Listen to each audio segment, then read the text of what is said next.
Get ready, because it's time for Geek Bombast, the weekly podcast dedicated to bringing you news, reviews, and general discussion on comics, movies, TV, video games, and anything else deemed totally awesome. On the show this week is Nick Budd, Rod Nunley, and myself, John Sitton. And wow, that's hurting my throat a little bit more than usual this week. Do you need some honey tea with honey? Oh, I've been, puking up my guts all weekend, dude. I'm going to scoot over here. No, I'm not sick. I got food poisoning on Friday or something. Oh, gross. On 6 when we were after the Podpalooza thing. I went Karaoke Apocalypse? Yeah, we went to go see Karaoke Apocalypse for the Spill.con after party thing, and on the way there I ate a pizza from one of the pizza windows on 6th Street, and apparently my stomach did not like that the next morning. Greasy street vendor food? I wonder. Yeah. I wonder why. Yeah. And greasy street vendor pepperoni. I ended up being bedridden for all of Saturday, or no, half of Saturday, all of Sunday, and only started feeling better halfway through the day on Monday. Alright. Which is why the website stuff didn't get done over the weekend like I had originally But planned. you're feeling better, and it's your day off. Except I'm going to be working on the website stuff as soon as we're done recording. That's like a vacation doing that. Right? Yeah, something like that. But other than being sick, how was your guys' week? Good. Very busy. On Friday, we went Yes. to the Podpalooza thing, Yes. which was basically a bunch of podcasters. Caught up with all my friends and podcasting people. And was it fun? Spill.com Yeah. or Spill.com and Lounge Geeks and all Well, those it other places. wasn't really a Spill event, but it was... No, but there were people from Spill there. Yeah, no, And definitely. Rage Select and all Rage that. Select and oneofus.com or .net or whatever it's called. And was a good time had by all? Oh yeah, definitely. A lot of fun. Did we was- meet anybody? I Any of our listeners? Yeah, no, I met a few of our There listeners. were Some. several of my listeners. Very cool. I met a guy who listens to the show who I met at BNAT, which was funny. Yeah, Dennis. Dennis McElwain. Yeah. I didn't realize until he saw me until we were talking, and he was like, "Yeah, remember at BNAT?" I was like, "Oh yeah, BNAT. That's why." Yeah. Because I recognized them, and I was Yeah. like, "How do I recognize this guy?" So yeah, it was a good time had by all. Yeah, there were a few. I met some fans that I'd already met, like Dennis, and then some other listeners who I'd never met before, Oh, that's which cool. was nice. Definitely. I would like to warn people that if I came off abrasive or out of it, It's because he's a jerk. I was literally on 2 hours of sleep that day. And also- Well, you'd been up late. I mean, you attended the pre-party at Rogues Gallery, which, Yeah, I attended the pre-party which at I did Rogues too, Gallery. and that was a blast. And got only 2 hours sleep and had to be at work at 6 a.m. in the morning, and then got off at 5 and immediately went to this Podpalooza thing, and I was kind of really out of it by the end of it. So if anyone talked to me and you, I don't think I was rude to anyone, but if I was, I apologize, because I was, That was John's evil twin. yeah, something like that. All right. But it was a lot of fun, and I hope we get to do it again or something Yeah. like that. Actually have more meetups or That would be group awesome. things or whatever, because I like hanging out with a lot of people from Lounge Geeks and Rage Mhm. Select and oneofus.com or .net, whatever the heck it is. I don't remember right now. It's a new site. It just went up on Friday. So, All right. but anything else going on? Anything else happening that is worth mentioning? No, Nothing. it's been a very boring week for me. Okay. We fought a snake today, but that's about it. Yeah, you did fight. I saw the picture on that. Well, when I say fight, I meant hit behind a glass window and call animal control. Yeah, That's we'll just... see. Hey, you... Well, you know, we... Better. Hey, no, I give you crap. No, it's- I would have left the area. I think so. it's hilarious because we were looking at one of the posters on our window, trying to figure out if it was being stupid, like as a group of DC characters all reading their own books. Yeah, And I was making fun of and that one because It if you looks look like at Flash from behind is reading an upside down, backwards book, and we're like, Yeah. oh, is that actually true? That can't be true. So yeah. Dave and another one of our employees walked outside and looked at it, and they're like, no, and they were about to come back in, and they saw the snake in front of the door, which was a 3.5 foot long, Yeah. whatever. But it's funny, I think they really pissed the snake off because when they walked outside, they probably whacked it with the door. Yeah. And Yeah. it was angry. Yeah. Speaking of that poster, wow, because it's funny because Batman is reading Superman Earth 1, Yep. and he's laughing. Yeah. Whereas Superman is in the background reading The Dark Knight Returns, And cringing. and he has this look of almost like oh my god. and then everyone else is just kind of reading other stuff. Yeah, I mean, I think Aquaman looks a little crazed at the antics of Kingdom Come. Yeah. And, it's, Wonder Woman's reading Lost by Alan Moore. I'm pretty sure it's Actually, Lost she's reading Girls. Green Lantern. Yeah, it was an Adam Hughes pinup, isn't it? Yeah, I think so. I think so. I don't know. But it's fine. Yeah, interesting But- poster. Beyond fighting a reptile today, that was about it. Yeah. But we do have one comment from a listener. This is from Bob Bird, who says, "I am so upset that Marvel went from printing Wolverine and the X-Men from hardcover to now only trade paperback. I like collecting my trades in hardcover only if I have to buy them in trade paperback, for example." So in other words, I think he's saying he's upset that they've stopped apparently releasing. Yeah, I think the sales on the hardcovers were not as big as they were one time, and they just moved to trades. I hate that too. I mean, I'm not a huge fan. I don't have a huge problem with having hardcover, softcover, hardcover on my shelf. But I know I have a few people who are my friends who are diehard only hardcovers. Well, I'll admit, I'm the type of person that if I buy the first issue in softcover and the second issue in softcover, or second volume in softcover, I'm okay with that. But if I buy the first volume in hardcover, keep it the same. Yeah, I want it uniform throughout the entire series. I have the series. I'll be happy, but because sometimes those hardcovers are hard to find. Or Yeah, well, it's like I never bought the. You're wrong, Nick. You're wrong. They need to all be the same. I am not wrong. Yeah, I'm just saying. Like for example, I never bought the Walking Dead collected books, the hardcover books, because I had all the soft covers. Yeah. And I was like, well, I've already got all the soft covers. I'm just gonna keep buying soft covers, because that's the way I am. Whereas I bought the big oversized one, and then I saw those awesome little hardcover ones, and I sold the big hardcover and just started buying the smaller. So you don't double hardcovers. dip. I've double Well, dipped so I have, many but I times try at to this get. point. I don't need 2 copies of it, so I got rid of the one I'm not gonna I read. usually just give them to friends or people who I think might enjoy it. Well, the omnibus I had was worth a decent amount of money. It was out of print, so. Yeah, no, that's true. Yeah, no, that's definitely true. Oh, that's Walking Dead. Yeah. But is that all we have for that that? was literally yeah, that was alright. literally it. Okay. Let's do some news. All right. So you do have news. I now have news. I have 4 pieces of news. I got the League of Extraordinary Okay, cool. Gentlemen. Very good. All right. All right, let's do a little bit of news. So the first piece of news is maybe sad news. I don't know. It's a little early, but it said this is from Variety. After spending the past 2 weeks trying to turn the tide for Pacific Rim, Warner Brothers and Legendary Pictures are now bracing for what appears to be a gruesome inevitability for the $185 million plus monster movie, a domestic opening ranging between 25 and 35 million. Weekend could be the second in a row in which an expensive non-sequel property belly flops at the box office after The Lone Ranger flamed out last week. Apparently, it has been looking this way since early tracking last month. There's some last-minute hopeful signs. There's little chance that it will open big enough in the U.S. to counter its monster-sized budget and marketing costs. Yeah, so I do guess, like that they're calling its death before the movie's even it's premiered. really interesting. But apparently this is something that they've known about for a while, because I even know that, like, I follow Guillermo del Toro on Twitter and Facebook and stuff, and even he's like, hey, this is what they're saying, let's prove them wrong, get out to the theaters, blah, blah, And blah. also I think the flip side too is, am I crazy? This is going to be huge overseas, right? Oh, in Japan. Particularly in the Pacific Rim. I mean, it's going to be is this a hard? huge. I know we are a niche audience, or Here not in a the United niche, States, but, kaiju fans are a niche audience, I hate to say it. But I mean, doesn't this have cross popularity? I mean, don't you think this? I don't know. For me, it's an easy sell. It's giant robots, giant fighting. I don't giant think monsters. Yeah, but my mom doesn't want to see that.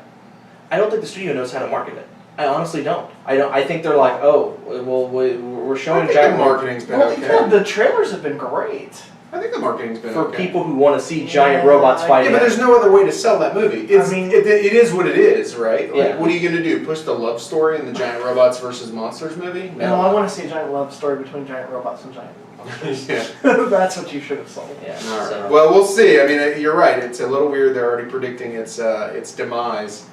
But I think it's going to see do. it. I think it's going to do well enough overseas that it will almost not matter how much it makes here. Yeah. I really think that. I also it'll think do well. I think good word of mouth will help. Will help get it. Let's talk about something that has sucked before and might suck again. The League of Extraordinary Gentlemen. So IO9 is reporting that, of course, we all love the Alan Moore, Kevin O'Neill book, League of Extraordinary Gentlemen, the comic series. However, the live-action movie we were less in love with. According to THR, is reporting that Michael Green, who worked on Kings and the River, is signed on as a producer and writer for a potential television show version of League of Extraordinary Gentlemen. And if all goes according to plan, Erwin Stoff, who worked on The Matrix and Kings, will join him as another producer. So we're talking about Fox doing a television version of the Alan Moore book. Kind of, one would assume a do-over. I'm sure they're not making a sequel to the movie. What do we think, guys? I'm crying inside. I think secretly Hollywood hates Alan Moore, and it's just like, let's just remake everything he does. I don't think it's a secret. I don't really think. Honestly, if you take the source Let's do it material, badly. it's not something that should ever be on network television. It should be on like FX or HBO or something like that. It's pretty gruesome and. Well, especially like from the guys that brought us Kings and the River, And two shows that were canceled almost right away. Yeah, they didn't even last a season. Right. Yeah. So, yeah. I mean, I feel like that story fits the medium of television better than it does an action movie. Yes. In that it gives room for character development, which is what the movie sorely lacked. Yes. But I think you're right. I think it's probably going to be, Especially at Fox, it's pretty awful. I hate to be say that it's doomed before it shows, but it is. Yeah, well, Fox has been a little bit better lately as the years have gone on. I think they've been like that in fear of another Firefly situation where they cancel a show and every fan in the world rallies against them. Yeah. But not enough to get the show. I just look at Dollhouse. Yeah. Well, Dollhouse, I think, was that exact reason because it should have been canceled before, long before it got to the And point then I that it ended was. up liking Dollhouse. I'm not saying it was a bad show. I know. I'm just saying it was nowhere near as good as I'll anything say else. it was not a good show. I did not And think it you're was very wrong. good. I didn't think it was very good. And certainly, my big reason for that is what's her name can't act. Well, This is true. She's just I awful. won't argue that point. Yeah. But yeah, no, I mean, I think it's you know what? It's Fox trying something else out. Yeah. It's trying to. And didn't you say before we started recording, Nick? Didn't you say that Well, one of the writers? Michael is on- Green has also worked on Smallville and a few other shows And as well. Heroes. Heroes, yes. So that's going to be a massive pile of crap. I think it's going to be crap, but I think people who are not familiar with the books the and Alan who Moore. may not remember the movie are going to love it. And I think the entire time Alan Moore is going to be off to the side going, "Wow, no, this is not my intention of the series. They're bastardizing my project." And it's like, yeah, but you didn't own these characters in the first place, so shut You up. should just do what I do. And Kevin these O'Neill days, will count which is- Right. Yeah, And I'm okay with that because Kevin O'Neill deserves money. yeah, this is true. Yeah, anytime I actually love it when they adapt Alan Moore stuff because that means that any writer or any artist that he worked with gets a paycheck, and I'm down with that. Yeah. So Well, he's one of my favorite artists. He's on my top 5 he's list. pretty fantastic. Yeah. In Disney news, Disney is now tapping Justin Marks to write a live-action version of the Rudyard Kipling's Tale. Rudyard Kipling. So it's going to be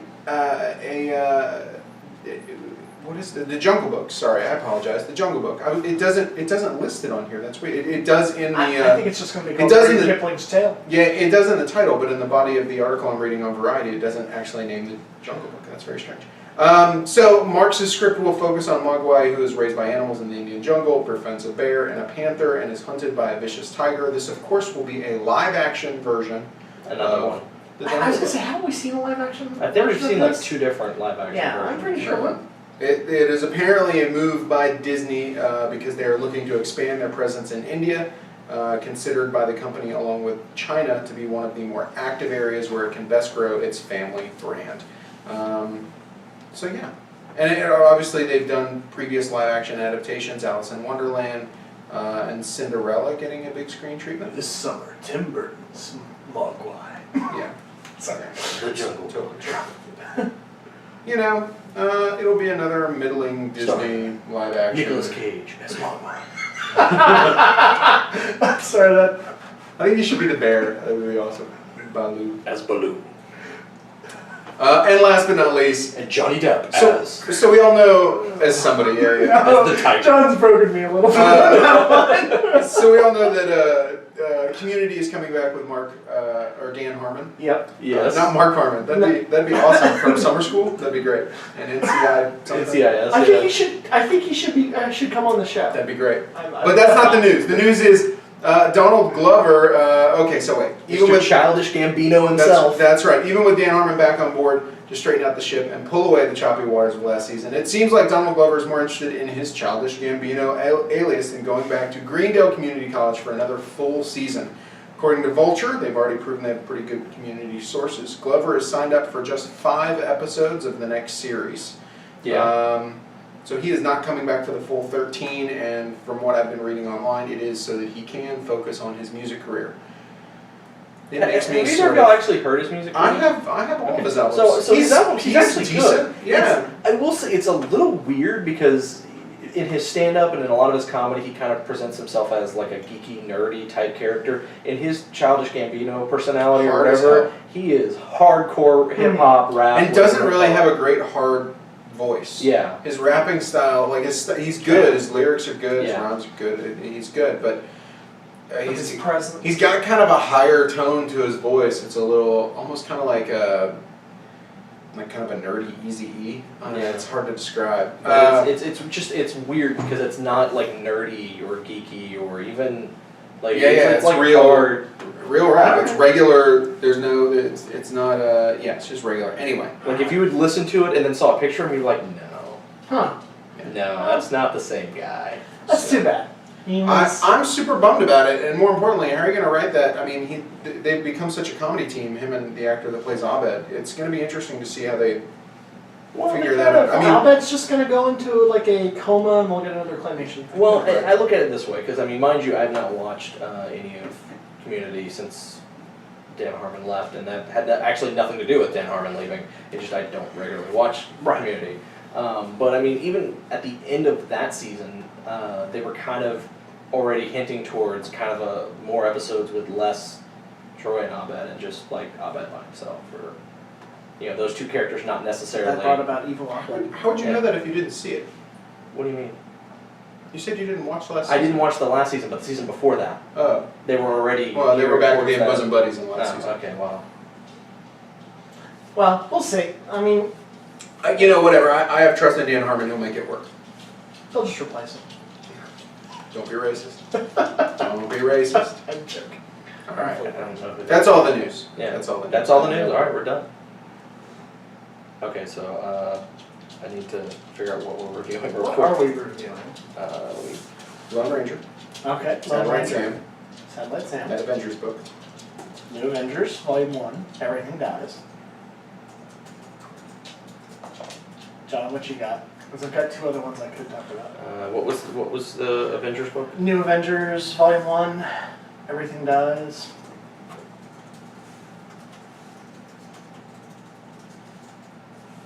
Alright,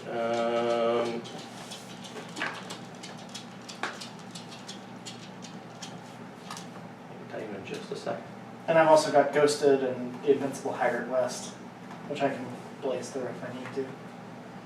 But I'd like to review them.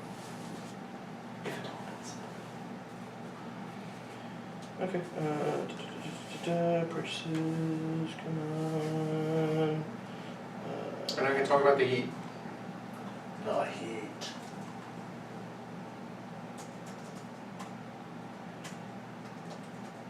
I watched the Outlaw Josie Wales for the first time last night. That was really It's a good. movie.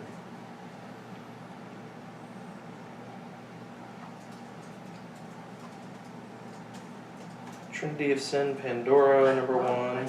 can talk about that. And then I've got What If AVX, number 1.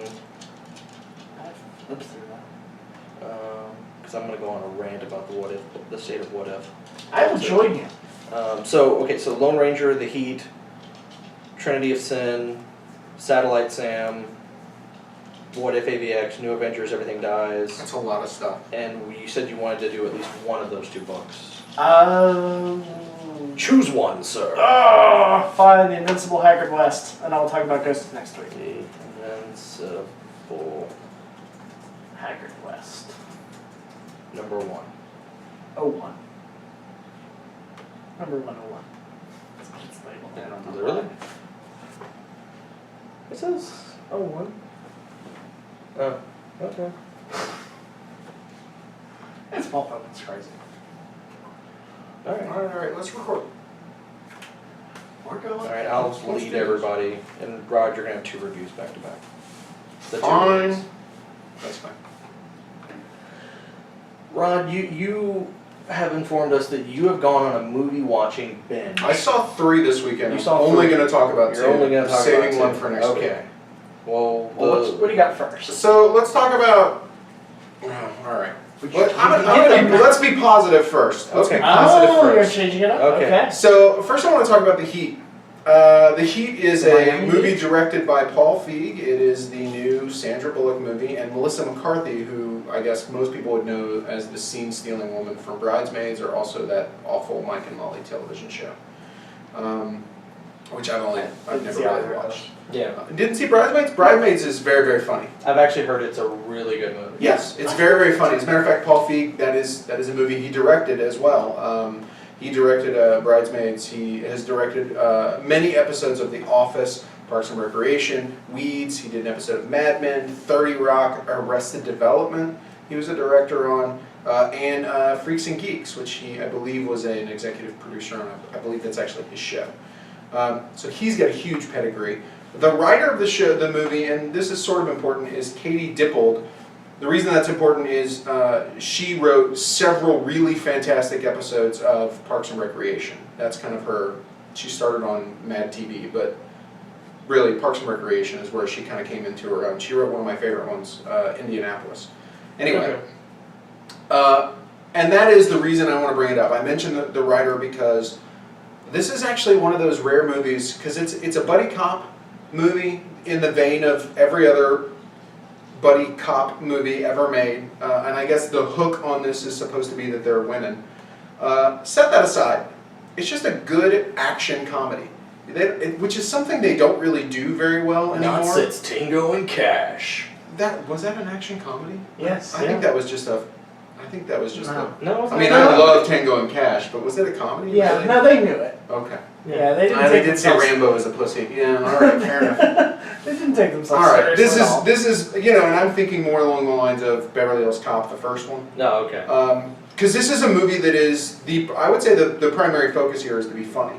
Secondary, it's an action movie. Okay, all right. But does it have Judge Reinhold in it? It does not have Judge Reinhold in And it. it can't be.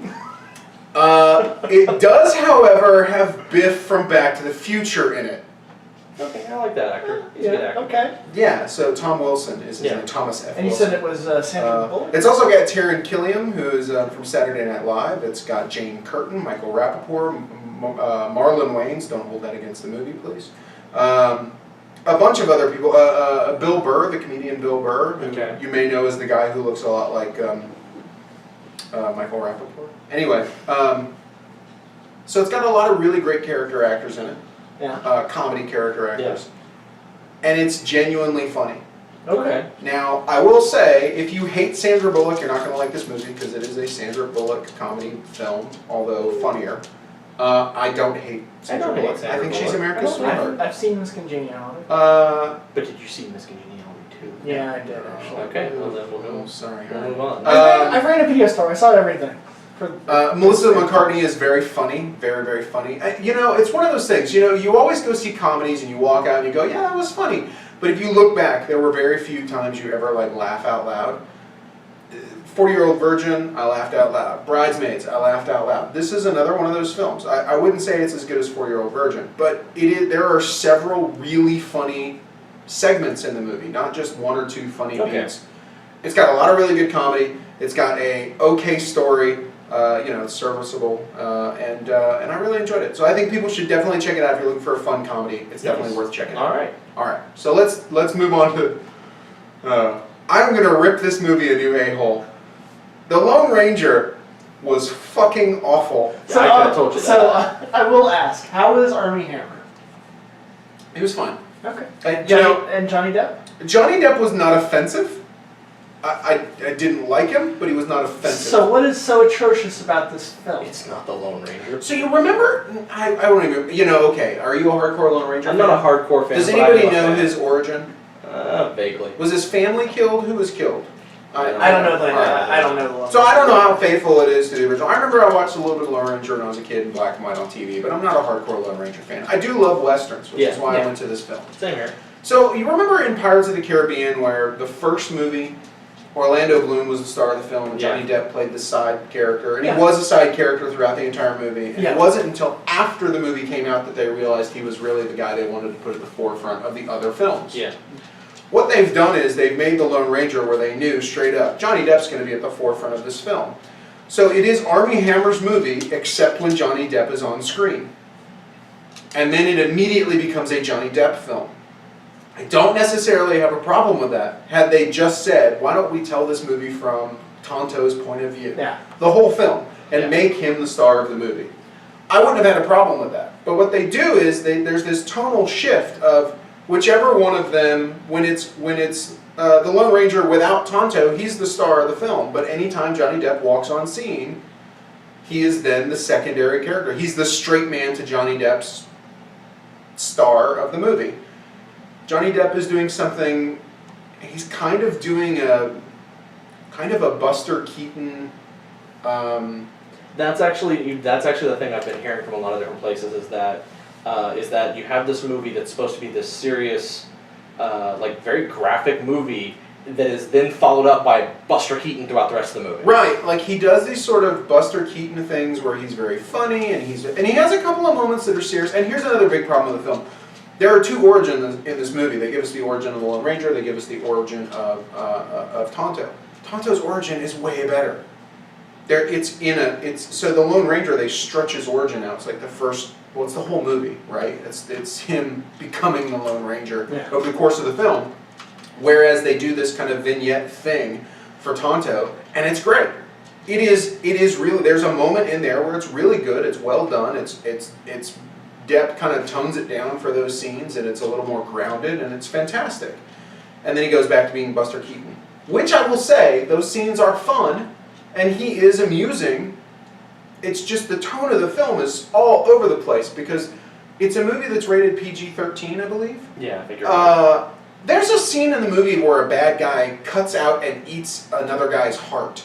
How the fuck is that PG-13?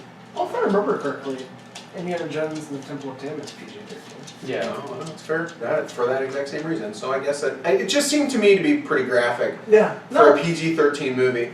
I will say I am really, really tired of a character in an Old West movie having some sort of steampunk invention. Of course Helen Bonham Carter, who plays a prostitute with a leg that has a gun in it. You didn't like the giant spider? A leg with a gun in it, for no reason. The movie is far too long. They do this weird framing device where the movie starts and then intermittently has bits and pieces. 1933 San Francisco, where Tonto is in a traveling circus as a savage on display, in an Old West display, and he's telling the story of the Lone Ranger to a little boy who shows up, and he's in this really weird old man prosthetic that looks awful, and there's no reason for it. It serves no purpose. So he is telling the story. And it takes like 20 minutes. If you add up all those little scenes, it's like 20 minutes of stuff, and it's like, I don't need this. It serves no purpose. It doesn't go anywhere. It doesn't do anything. Who directed this? Gore Verbinski, yes, who directed the other pirate movies. The action scenes are fun. Here's the one thing it gets right, and it is literally the one thing it gets right. The final set piece, the final action set piece, is set to the William Tell Overture. And it's great. The final action scene is a showdown chase on a train, on a train, and it's a lot of fun.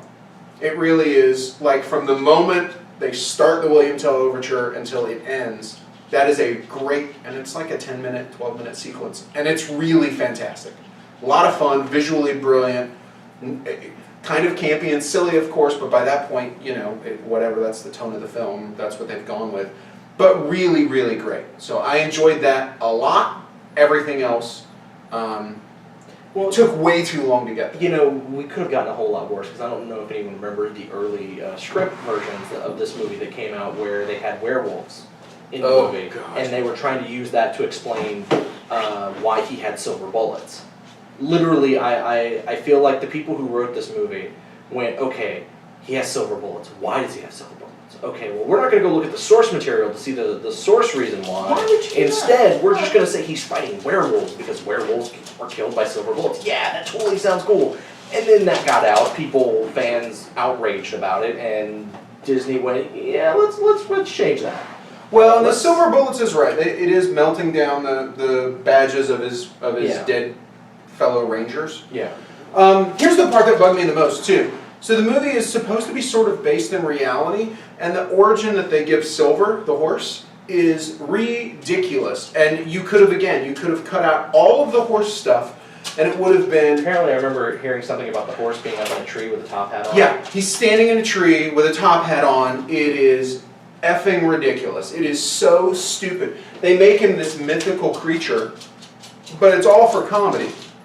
It's all for comedy. And it's just bad. Like, I really want to see a fan edit of this movie. You take out the Johnny Depp stuff, take out the stuff, the framing stuff from 1933. You take out the horse stuff. You make a couple of other cuts. There's a decent movie in here. There really is a decent movie, and it's only about an hour and a half long. And you've got the elements. Armie Hammer he's good. Like, he's solid. They make his character kind of, he's a pacifist at the beginning, like he doesn't want to use weapons, and I don't really know why they do that, and his brother's the ranger, and he goes with them or whatever. All that stuff wasn't needed. You make him a ranger, problem solved, and you've saved me a half hour of film. Yeah. I don't know why they did that, Yeah. you know? So, a lot of really bad mistakes. Yeah, and the big thing that worries me, and this is that, from what I've heard, is that because it's been doing so badly in the theaters, It is a huge bomb. They're blaming it on the fact that it's a Western. According to what I've heard, the studios are blaming on the fact that it's a Western. Well, they're which afraid is that it's not going to do well overseas because it's a Western, is what I was reading. Here's the thing, this movie did worse than John Carter. This is a massive, massive bomb. And it deserves to be a bomb. I went in there... And that makes two movies Disney's done, John Carter and this now, that were meant to be the launching for a new franchise. I feel bad for Armie Hammer, man. I mean, because he's a good actor. Yeah. He's fantastic in The Social Network. He's got charisma to spare. Yeah. He's, when he's given good things to do, he does them well. This is just it's a bad movie, and it bummed me out because I really wanted it to be good. Here's what I will say. If you're a giant Lone Ranger fan and you love Westerns, it's, for me, matinee. Matinee, bargain bin. If this movie was $5 on Blu-ray at Walmart 2 years from now, I might pick it up for that last sequence, because the last sequence is genuinely fun. If you had to buy either this movie or Wild Wild West, which would you buy? This. Yeah, this. Yeah. It does have. That is the true review. It does have William Fisher in it. And he's kind of fun. And it does have a sort of Stephen Root has a very small part in it that's kind of fun. So there's some good stuff in here. There's a good film in here with like 30 to 40 minutes cut out of it. So there you go. What's next, guys? Alright, so I do want to talk about a comic here. This is from DC Comics. This is the prelude to their big events. Yeah, Trinity War. This is the prelude to the Trinity War, which this is the book called Trinity of Sin, Pandora #1. This is about ripping a comic a new one. Yeah, well, this is essentially revealing the origin of the character of Pandora, which has been hinted at since the launch of the new. This is the one with the red stripes on her face. Yeah, she looks kind of like Zealot. Which I've been worried that they were going to make her Zealot. I would have been happier if they made her Zealot at this point. Wait, so who is she? Spoilers. She is Pandora. She is Pandora's box fan. Pandora's box, and caused basically released sin into the world. Yeah, she released all of the sin, and the 7 sins. And at the time, after she had done this, the I guess the leaders of magic in the world punished her by making her immortal and to reap what she had sown. She had sown and see throughout time what she had done, and didn't believe her when she said that she didn't know what was going on, didn't know what happened. And in this book, one of the leaders of magic comes through and goes, "Hey, we're all dying out. We made a mistake with you. We're very sorry. You were just a girl that didn't know what was going on, and we kind of punished you for that, and we're sorry. Whoops. Could you clean up our mess? Yeah, could you please clean this up? Here's a very vague hint at what you need to do to fix it." And yeah, this is not written well. No. Who wrote it? Fox. Ray Fox. Yeah, Ray Fox. Who's doing Constantine and some of that. I want to say Justice League Dark, but I could be wrong. Yeah, Ray Fox with layouts by Xander Cannon, pencils by Daniel Samperer, inked by Vincent Cifuentes, and artist on pages 8 through 15 is Patrick Zarcher. Literally, they have like just a smorgasbord of people handling every other page. And those are actually all good people. Yeah. Xander Cannon is fantastic. He's the guy who did some top 10. Yeah. And Patrick Churcher is a great artist. But yeah, when you're handed this kind of pile of shit, it's not good. I always want to check out new DC stuff in hopes that they do something to really impress me. And what irritates me about this book the most is that they're like, oh, all the secrets of Pandora are revealed. They didn't reveal a damn thing. Well, they meant in the series. Obviously, you've got to pick up issue number 2, John. Yeah. So I mean, it's like they don't explain what the box is, other than the fact that it's a golden skull. I'm sure it's a reference. Apparently, it's a box. Yeah. But it's a skull. What's in the box? And it looks like it holds the 7 sins that were used in Shazam's little corridor of craziness. Yeah. All right. Yeah. And So it's just bad. It's bad. It continues on. I mean, it's just basically 22 pages of her getting killed, and then the people who sentenced her to this is like, oh, we're really sorry. And then her going, okay, I need to get Superman to help me. And he's going to help me whether he wants to or not. And it really just kind of relishes in the bad guys of the different sins, kind of like killing and raping and pillaging, and I'm like, this is bad. This is a burn it for me. Yeah. Light it on I'm fire. just saying, burn it, forget it, don't bother with it. Apparently the actual countdown to the Trinity War is supposed to be happening starting in Justice League next week. Yeah, it comes out. Well, tomorrow for us. But yeah, I'm not excited. I'm not going to be. Well, I'm excited because I know Jeff Johns will at least give me something good to read, and Ivan Reis's artwork will be really nice. But yeah, this one is definitely a permanent for me as well. Yeah. But who here read Satellite Sam? I did. What is this book, and right, tell me all about it. Satellite Sam is, I picked it up because the artist on it is Howard Chaykin, and the writer is Matt Fraction. So I thought, well, hell, that's 2 people I like, Yeah. and I should. And it's clearly not a superhero book, because I don't always love Matt Fraction on superheroes. Yeah. But I do generally love him on non-superhero stuff. Yeah. I agree with that. This is an Image comic. It is an issue number 1, of course, because that's all Image does these days, is issue number 1s. I think they do a few subsequent ones. They do as well. Only a few. So what's interesting about this is there's only one ad on the entire book, and it's on the very back page on the outside of the book. Inside, it's completely ad-free. It's kind of interesting. Like, you look at the cover and you think, what the hell is this? Because it's a girl in lingerie with a gun who has just killed a guy in a spacesuit. So I had literally no idea what to expect.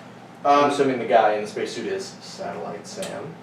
Yeah, so this is the story of a TV show in the 1950s called Satellite Sam, and it is sort of a behind-the-scenes, kind of a behind-the-scenes of a television show, and the lead actor, the guy who plays Satellite Sam, it's about them doing a show. It is a live show, and the main actor has not shown up yet, and his son works there, and it is, the whole comic basically is the lead up to the last page, and it's just kind of this 1950s behind-the-scenes drama of a television show that produces a low-budget, space-themed television show.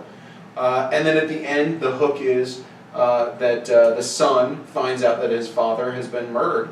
And so it looks like it's going to be this murder mystery yarn. I really liked it. It is a black and white comic. The art is, if you like Howard Chaykin, you'll like it. If you don't, you probably won't. It's very much him. I've never played it though, so. I think it's good. It's solid. I think he's good at certain times, not good at others. It fits the style of the. It fits the style of the period. Yeah, because it is a '50s comic. For me, I will say that his art doesn't really grab me. The story that you're saying interests me. I think that sounds like a cool story. Well, they do this neat little thing like the son works behind the scenes, but they can't find the father, so he ends up replacing him. This is a mild spoiler, but not a huge spoiler. He ends up replacing him, and they it's the '50s. It's a sci-fi show. They say, oh, he's he's found this planet, and it's the fountain of youth or whatever. And so now he's not only has he got to figure out who his dad is, but now he's the star of this show. And so there's a lot of really interesting, and there's other stuff in here that I won't give away. So I haven't spoiled everything. There's still even another pretty big surprise at the end. I like it because there is that. There is also a lot of corporate drama that's going on. So he's got like 2 or 3 different levels, stories going on at the same time. They all dovetail together. Yeah. It's kind of like a murder mystery version of a West Wing style show, or not a West Wing, a newsroom style show, because it's behind the scenes. It's in the '50s, so it's kind of Mad Men. It's kind of newsroom. It's kind of all of this kind of stuff. And I really liked it. I liked it a lot. It's a bit dialogue heavy, but it still reads at a pretty quick pace. So I would actually say it's a buy it. I think it's a buy it. Okay. I was a little surprised by it. I will say, if none of those things, like the '50s theme and the reality, because it's not a superhero comic, if you're not into all that stuff, may not be for you. Right. But for me, I love the indie stuff. I love that genre stuff. I was a big fan. I enjoyed it. All right. Nick, you've got an advanced review. I do. Of a comic that's coming out tomorrow. Yes. Wednesday for us, probably today for our listeners who are reading this.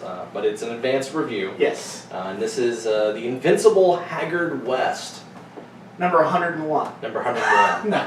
What this actually is a prelude to Paul Pope's graphic novel coming out in October called Battling Boy. But this really is just a one-shot telling the tale of Haggard West, which is this sci-fi futures pulp hero, sort of all of the Rocketeer. He uses sci-fi, weapons. It has I will say at the very back, Paul Pope loves to break down his stuff. If you've ever read Batman Year 100, you could tell like he thought about every little detail of Batman's costume. Yeah. I think that there's a schematic of Haggard West's ray gun, like broken down completely. It's like an old G.I. Joe. That's awesome. Special file. Looks like a blueprint. It's a blueprint. Because didn't Paul Pope do a jetpack guy for his newspaper? Well, he did it for Wednesday Adam Strange. Yeah, and this is sort of that same way. I mean, it's sort of this father and daughter superhero team that are fighting these. I'm trying to remember the villain's name in this. It's really funny. Sadisto. Sadisto, because he's got to have an evil sounding name. Yeah, sure. And honestly, I have to buy it. I bought it because it's Paul Pope. Yeah. I mean, that alone is just like, an insta buy for me. But the story is really approachable. It's really fun. It's dark, but it also knows how to have fun. It's not mired in darkness, but... Which Paul Pope stuff can sometimes be. Yeah, it is, but there's some light and there's some fun, quirky, neat scenes in here. And if the villains are fun, they have a great design, and it's the art. The art is amazing. Yeah, Paul Pope is so energetic and so, you've heard me talk about it. We talked about this before. The words "it's by Paul Pope" for me mean it's an instant buy. Yeah, and I will be. It's the buying, the battling boy. And is that So, what yeah, you're so- saying is that it's a buy it? It is. This actually gets the bombastic seal of approval because I think this might be one of his best one shots. Do you think this will be in the collected I version? don't know. There's a little thing that just says this. This is a limited edition sneak preview of Battling Boy by Paul Pope. Look for it in October of 2013. I don't know if they're going to include this. So maybe. Maybe. I'd buy it just to see if you're kind of in this, because it is a continuation of this story. Somebody will take up Haggard West, because, you know, it says the final issue, the death of Haggard West. Spoilers. Yeah. But, it yeah. says it on the cover, so is it really spoilers? Right. It does get the bombastic seal of approval. All right. It is awesome. Okay. All right, there you go. All right, so I do gotta, you know what? Back in the day, I used to love the Marvel What Ifs, the What If series. First Marvel comic I ever read was a What If. Yeah, I mean, I'm a huge fan, especially with the fact that generally they were one and done stories. Sometimes they would go like maybe 2, maybe 3 issues, depending on what the story was. Right. But and sometimes if it was 2 or 3 issues, it was still each was a one and done story. They were just different what ifs about that specific scenario. They used to be a lot of fun. Yeah, they used to be a lot of fun. Over the years, though, they kind of, I don't know, Marvel feels to me like they've kind of zapped They've skewed what it is. Yeah, now it's, so this book that I'm talking about is What If AVX, Avengers vs. X-Men. Now, is this a one-shot or is this an ongoing? This is a miniseries. Yeah, it's a It is a miniseries. miniseries. This is the issue number 1. That right there has a big And problem. usually, the other thing that the What If stories usually do is they say, okay, so everything that you've read up to this point is still Yeah, happened. there'll be one thing and that's we're going to different. change this one little facet. In this book, they don't tell you what that facet is, and it actually looks like they change a whole bunch of things. They change the way Cap and Tony approach the island. They change the who's training Hope. Instead of it being Cyclops, it's now Magneto. They change a whole lot of stuff, and they don't really explain it at all. It's just like, okay, well, this is the world you're in. Catch up. It's all downhill since the Watcher stopped being in the first few pages. Yeah. For me. Yeah, no, I agree with you. Because 100%. I mean, honestly, I know that can be sort of silly or whatever, This but event has happened on many worlds. Yeah. but yeah, then it would be like the conceit is different now. Yeah. It's not what classic What Also, If comics what were. if it stopped being about just a fun event? It's like, oh, well, let's take our big events, like... And give it to a smaller writer and say, okay, you know the premise, write whatever And nothing you to want to write. knock Jimmy Palmiotti, because I like Palmiotti. Yeah. He's a good writer. Yeah. But, yeah, I hate the fact that these are now just the big events. They're, what if AVX? What if Wolverine Enemy of State? What if... Yeah. They don't even call it... Well, and they used to put you hit the nail on the head too. They used to put big writers on it. I mean, I remember some what ifs that were like, it would be an X-Men what if, and it would be Chris Claremont Yeah. writing it. You know, And usually it's the writer of the series, of the storyline that they're doing the what if for. Yeah. Like they even did, I remember back in the day, Simon Furman did a what if Death's Head had lived, which was because they had killed off the character and then relaunched the book with a completely different writer. And then he basically did a what if when he came back to Marvel, basically saying what he would have done had he continued the series and not left the book, which was actually really interesting. This book, it irritates me because it's. is it fun? No. No. It's That's what these basically books should be. it literally is what if Jimmy Palmiotti was given the reins to write this book. Like that's what the what if is now. It's not what if the story went in a different direction. It's what if we gave the writing duties to someone else and then said, okay, you're going to start AVX. Go, you can do whatever you want. So what do you say? What are you rating it at? I'm gonna borrow it. I'm gonna, in all honesty, it's not terrible. Like it's issue 1 of 4. What really makes you mad is the conceit is wrong. Yeah, it's what the fun that was the what ifs. I mean, and the what ifs weren't necessarily like funny books or entertaining books. Sometimes they were dark. Sometimes they were dark, but What if Punisher killed Daredevil? That Yeah. was one of my favorite Yeah, ones. I remember that one growing too. up, And it was dark. I mean, Spider-Man ends up getting killed. Yeah. And May gets killed. yeah, no, there's a lot of super different dark. stuff, and I think that aspect of it is the fun aspect of the idea of what if something different happened is what seems to be lost. It's less what if that we change one thing and have a writer write that, and it's more of what if we gave it to this writer instead, you know, and that's not what I buy these for. Marvel. That's not what I buy them for. So therefore, Yeah, Marvel. I can only say borrow it. If a friend bought it, read it. If you like it, buy the rest. If not, It's a weekly book too. yeah, but there's only 4 issues Yeah. apparently, at least for this story arc. They may do another what if and hand it to a different.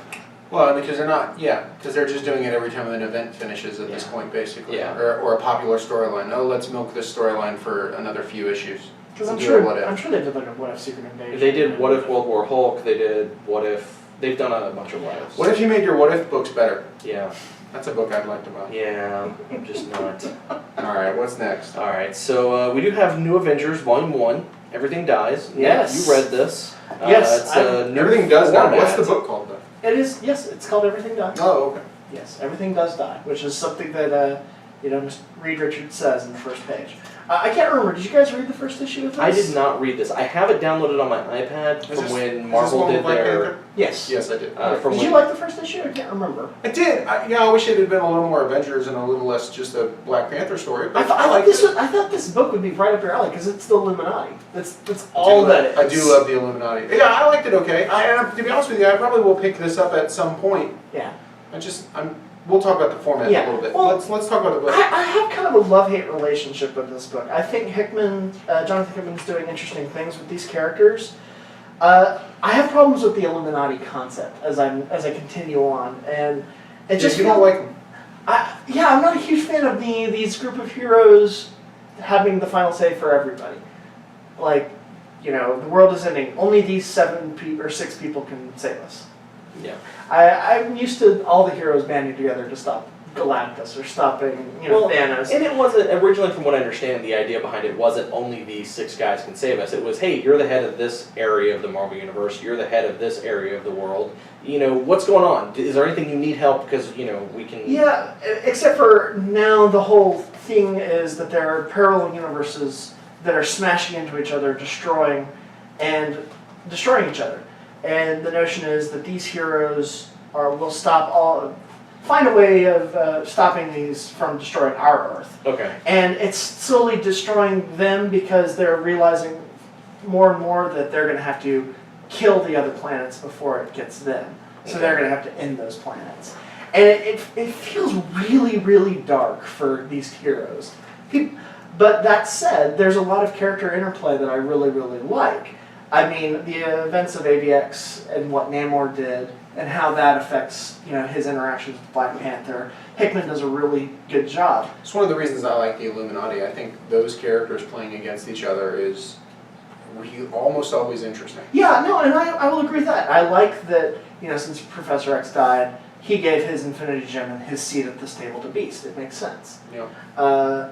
And the way Hickman writes Mr. Fantastic, he makes him very interesting. He knows how to write him. He really does. Fantastic Four really well. Yeah, he was the head of that, and Doctor Strange is doing mystical things. It feels very Doctor Strange. It's like he gets these characters. It's a bit dark. It's a bit dark, and I'm like. Yeah, destroying other worlds is kind of a touch dark. And they use the Infinity Gems and they mind wipe Captain America, and I'm like, these are heroes, man. Darkness. Why do you have to be in my comics? Mind wipe Captain America? Yeah, because he tried to stop one of these planets from destroying. Yeah. They bring together the Infinity Gauntlet, which actually you show an image of Galactus, you show an image of Thanos, and they've got a twinkle in their eye because the Infinity Gauntlet has come back together. Yeah. And Cap uses the Gauntlet to stop one of the worlds, and it works, and yet it destroys the Gauntlet and all the Infinity Gems. And Cap doesn't like the idea of them going this dark. Yeah. And they're like, well, Cap, we're sorry you don't agree with us, but we know it's right and we'll mind wipe you. Okay. All right. That's a little dark. It's a little dark. A little dark. All right. So what do you? Again, we're just talking about the. Well, I guess let's talk about the formatting. Yeah. Because this is one of those books that is the new Marvel. Yeah, it's hardcover the premier hardcover format, and they got rid of the dust jacket, which I will say is a good thing. Yes. I do not like the dust jacket. And I really like the design of the covers. Yeah. Almost on all of them, they've been great. They look good on the shelf, I have to say. I think the uniformity and all that is very, very nice. I really don't have a huge negative thing. I mean, some people say they're very small. I say they're really small. They are 5 to 6 issues, and they are $25. Yeah. That is expensive. Well, I mean, that's how much the premium hardcovers were. Yeah. I mean... The previous premium hardcovers, that is. You were getting all the variant covers. And that was actually the complaint with those books as well, is they were only 5 to 6 issues, and they were $25. $4.16 per issue. Yeah. That's more expensive than the actual comic. Well, $3.99 plus tax. Yeah. Yeah. No, I agree. I'm not. In regards to price, it's a total ripoff. Yeah. Now, I do like, because that's my big negative on it. I do like that it does come with a digital copy. I was about to say. And I guess that's their justification for the price increase. For me, it doesn't justify it. It's just, for that much money, at least 8 issues. It should be cheaper than per comic, And I was going to criticize the fact that... And not all of them are 6 issues. Some of them are 5. Some are 5. That's very true. And the price is the same. Yeah. And I would criticize... I was trying to flip here, find the little AR symbol on the scenes, which I hate. Yeah. I wish they'd get rid of those in the collection. I know they need it for the smartphone to find something to activate whatever little thing they have. But you don't use it. So I don't use it, and I wish it wasn't there. But but that's it's not just for you. me. It's for kids. It's not for you. It's for the people that want the data that the AR stuff. That's fine. Because they don't want to give people who are buying the collections. They don't want to make them feel like they're missing out on something that they should have gotten if they had bought the single issue. The AR thing for me, it's the editor. It's the note from the editor for today's generation. Yeah. Remember the note? I love those. CFF number 122 or whatever. Except here, here's an AR interview with Brian Michael Bendis or with Jonathan Hickman. Yeah. So I don't have a problem with them. If I were 12, I'd probably be. That's all. I'd be ARing every single. I guess that's true. I hadn't really thought of it in those contexts. That makes a little more sense. Yeah. I mean, I see your point. I don't really use them either, but. Right. But I think if I had to rate it, I'd bargain bin it. I mean, if I saw that book at half price books, I'd snatch it up in a heartbeat. Yeah. Because at half the price, it's a great deal. Well, I mean, it's Hickman doing what Hickman does. These kind of not long-winded, but good story arcs. Intricate. That's the word I'm using for. And it's Steve Epting on art, and Steve Epting is gorgeous. Amazing. Just a little dark. It's just a little dark. Okay. Do we want to talk about the newsroom? Yeah, let's talk about that. Okay, because I know I recently got it as a birthday gift. I know Nick bought it, and I bought it because I was like, I plowed through it this weekend. I was all like, oh yeah, Newsroom came out. And I was like, well, I'm gonna go buy the Newsroom. Yeah, and I know it got released on Blu-ray, and I gotta say, for the Blu-ray, I really do like that it is packaged with the DVD. Yep. I think it's hilarious that it's on 4 Blu-ray discs and 4 DVD discs. Yeah. But the DVDs don't have 2 DVD discs. Well, it's 2 flippers. Yeah, it's 2 flipper discs. Okay. So technically, it's 4 discs. Yeah, I don't like how few. I And I didn't love the packaging. It was okay. Yeah. Not enough to dissuade me from buying it. But the DVDs don't have any extra features on them. There's no commentary. There's no whatever. It's the extra features are only on the Blu-ray. Had you guys seen the show previous to I had buying seen it? the first episode. Okay. I'd seen it all. Okay. John, what did you think then? I really like the show. It definitely has a lot of Aaron Sorkinisms in it. Yeah. Like there's a few plot lines where I'm like, oh yeah, I saw this in Sports Night. Oh yeah, this was in The West Wing. Oh yeah, this was in Studio 60. This exact same plot thread. He tweaks it here and there, but yeah. He tweaks it for new characters, but I mean, it's the exact. He reuses the exact same plots over and over and over again. Which, if that's something that bugs you about Aaron Sorkin, then obviously you're not gonna like it. Me, it doesn't bug me. I just thought it was fun. I think I fall in love with this character really quickly. For me. And I love Jeff Daniels' character. He starts out as a jackass and quickly turns around. Well, he's still kind of a jackass. He's kind of a jackass, but you see him more of... If you can make Olivia Munn a likable character, I mean, really. And Olivia Munn, one of your best characters on the show. Yeah, seriously, she really is fantastic on the show. Yeah. But they all, it's a great supporting cast. Like, I do love the fact that there's the one scene where the guy is going to be writing, he's going to be trying to troll her fan base. That's the biggest flaw I have with... Aaron Sorkin should stop. He should pretend the internet doesn't exist. Because he so doesn't understand it that every time he tries to write about it, he looks like a moron. Well, yeah. There is not a website where trolls congregate. That does not exist. Well, there are one website. There are websites, though. Yes, there are websites where trolls will talk to each other, but there's not like a troll hub forum that people go to talk about trolling. Like, no. There are websites, and people troll the shit out of them, But there's no trolling club. No, I agree with you. I agree with you. But and that's not the thing I wanted to bring up though. Sorry. What I was talking about. I just watched that today. It drives me crazy. But what I thought was funny, like that he goes, she's like, okay, so what are you gonna say? He goes, oh well, you slept your way to the top and you have a fat ass. She's like, she like slams the guy against the wall. She's, do I really have a fat ass? No. Oh, okay. And then she's. And then he says something else. Oh, and guys would, some what he says is some men prefer a big ass. Yeah, and then she slams him against the wall again. She's like, "Do they really?" He's like, "Yes." And she's like, "Oh, okay." But it's just like the thing that she's getting upset at, not she slept her way to the top, which didn't happen. Right. But the fact that she has she makes a comment earlier in the episode. Somebody says something to her, and she takes it as a weight thing. The character's obviously got. So when she's body given, images. and when she's given an episode, more or less her episode. Yeah. When she's interviewing a friend, the Japanese friend the nuclear about whatever, the nuclear stuff, she really comes out of her shell. And she's great. She's great. Which she is really insane because she's been awful in everything else she's done. Yeah. And she's one of those actors that can do Aaron Sorkin stuff, and not everybody can. I did listen to the commentaries, yes. The Olivia Munn commentary is really fun. The Olivia Munn commentary. That one is the only one I haven't listened to. Okay, but that I've one was listened to all really the good. others. And listening to Sam Waterston talk, Oh my god, I love his character.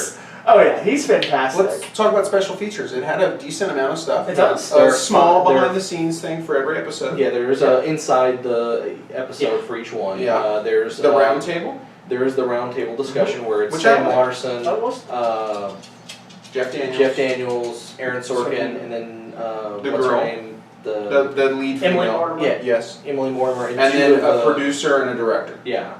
That was actually really interesting. Yes.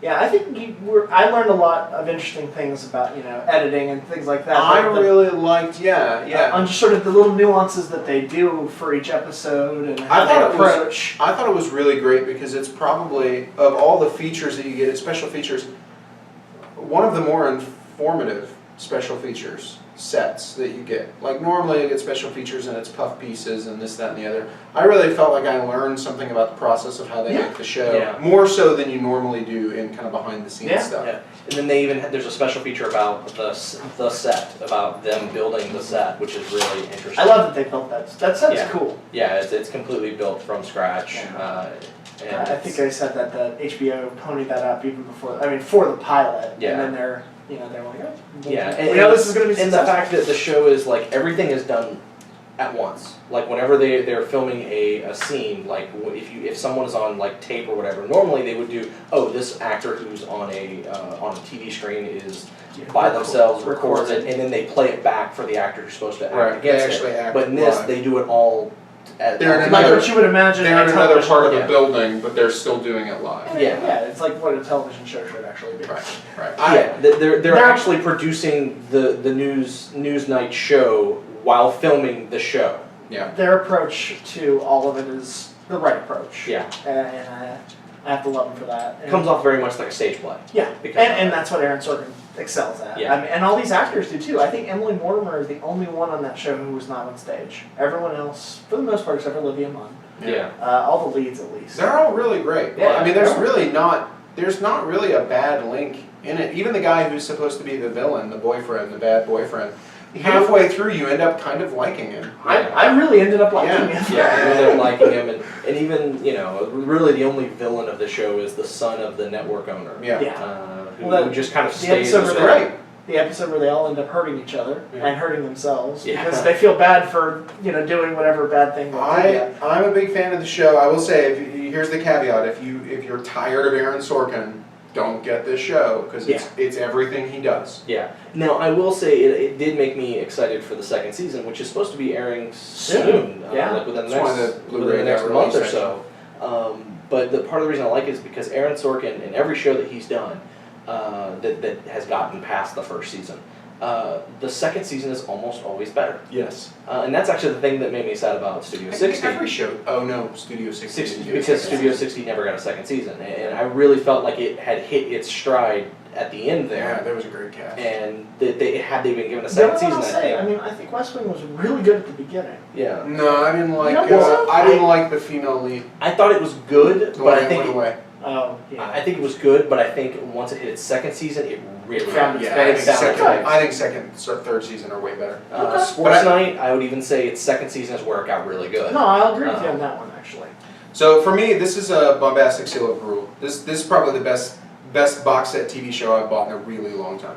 Yeah, I'll Yeah, agree. I'll agree with that. I'll agree with that. It's the best. I'm still trying to decide if I like this better than Sports Night, TV show wise, as far as on the Aaron I still Sorkin. think mine is Sports Night, West Wing, and then this. Yeah. I think I'm West Wing, Sports Night, and then this. But it's early. Next season, if 2 is stronger than 1, Yeah. it and Sports Night might switch for me. Yeah. I like West Wing. I think West Wing is permanently in third place for any Sorkin show that I like. No, West Wing's fantastic. The first, But I think West that- Wing's fantastic. Well, I think it kind of towards the end it kind of starts to get annoying and. Well, you have to stop at season 4. And I'm even talking about with season 4. Okay, alright, I fair think even Sorkin started to kind of lose his footing. 2 and 3 are. Season 2 and season 3 of West Wing are probably 2 of the best seasons of any show I agree with on you on TV that. ever. And I think this show, it hits a lot of the same notes that his previous shows have made, but it hits them in a way that it's still its own show. And I love that he uses real news. Yeah. Like, A lot of people were. I mean, I like that. Yeah, it's set. You know. Well, there was a lot of past controversy with that because some news people saw it as, oh, well, you're making us all look like idiots because your guys figured it out first. And Yeah, I think and- if they make it a habit of they always know someone or they always and whatever, that's that why could be they- a problem. That's why they in like what is it the next like episode 2 they fuck everything up. Right. It's that's it. They get some things right, they get some things wrong, and so I mean that's And if kind they were of getting everything right, it would be a boring show. yeah.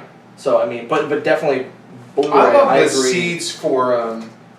seeds for season 2 are so brilliant because if you remember, it's the NSA informant, and wow, how relevant that is going to be for season 2 with all the NSA Plus, we'll get more Jane spying Fonda stuff. Yeah, all that NSA spying stuff. Yeah, and that all That that, they that was very touched on prophetic that they touched on before any of that. before ever came anybody out. was really talking about it. Really, before it even came out. No, I think they knew about it. It just wasn't anything they were because it's referencing the wiretapping that was going on overseas in England. Yeah. That they knew was happening in the anyway. It's definitely. But it is. Boy, he's got his finger on the pulse. Yeah. Yeah. So it's going to make season It's 2 a few really years. interesting. It's a few years behind because I mean this series takes place in 2010. Well, it starts at no. By the end of the season, they get through the new year, so they're well into 2011. Yeah, it's supposed to be the span of 12 episodes or 10 episodes. I think he Yeah, says it was 18 months on the 18 round table. months. Yeah. Yeah. So that's going to So- put him into the next year. Yeah, so that's. So- But he states he wants to keep it in the past so that they can. A year or two Because he back. wants the Yeah. news to be real. Right. So. Because he thought the idea of making up news is just. Well, it was one of the flaws of the West Wing, right? Was Yeah. that they would name some country or some leader, and you'd be like, "Oh, pulled me out, Yeah. made up." Oh. So. Like, But go yeah, buy this. I definitely agree. It's I a mean, good come show. on, Iceland? Come, there's no place called Iceland. Yeah, I know. Greenland. That's stupid. Yeah. Anyway. But All right, I think that's the end of the show. Awesome. I've got nothing else to review, Nothing else to except talk next about. week, which I'll have more Yeah, stuff to I review. Yeah, think and I will too. I will hopefully have a movie and some comics to review as well. I know I'll have a movie. I plan to have a movie. I think we all know what that movie Yeah. is. I have one movie. I might have two. We'll see. Yeah. You'll see it. Well, will I see it before we record? Yeah. But Some of us have children and wives, and Yeah. And cannot some of always us- just run out and see And whatever some movie. of us saw 3 movies this week. It's true. It's true. yeah. Yeah. It's true. Exactly. It's true, but that's because I had weekdays off, and I can do it on weekdays. But this weekend I only have a weekend off. Okay. So All right. Well. Alright.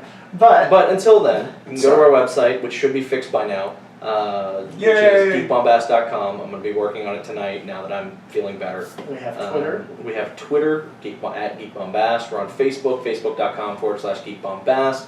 Actually, I think it's /users/Geek Bombast or something like we that. have I don't YouTube, know. We're on We have YouTube? YouTube, YouTube, youtube.com/Geek Bombast. or just search for it. Just search for Geek Bombast, which we also post up the uncut audio of these episodes where people are watching us The video. talk. Video. Video. It's Video, video. audio, It's video. People visual. watching I mean, there us. is audio as well. Yeah. It's synced up with the video. I'm still at it. I guys. think it's gonna. I want it to be more of a silent movie. Just run Benny Hill music throughout the entire. John, can you subtitle the entire show and we can run it as a crawl while we're showing the video? I Just can- cut I the think audio. I think I can That'd do be that. awesome. I think I There's, can we do also that. have an email address, right? We do have an email address. What is it? I don't know. What is it, Rob? Oh, It's geekbombast@gmail.com. Okay, I was about to say it, but He's whatever. got- Jumped in there. Having said all of that, I'm He's John Sitton, Sitton. He's Nick Budd. and that's Rod Nunley.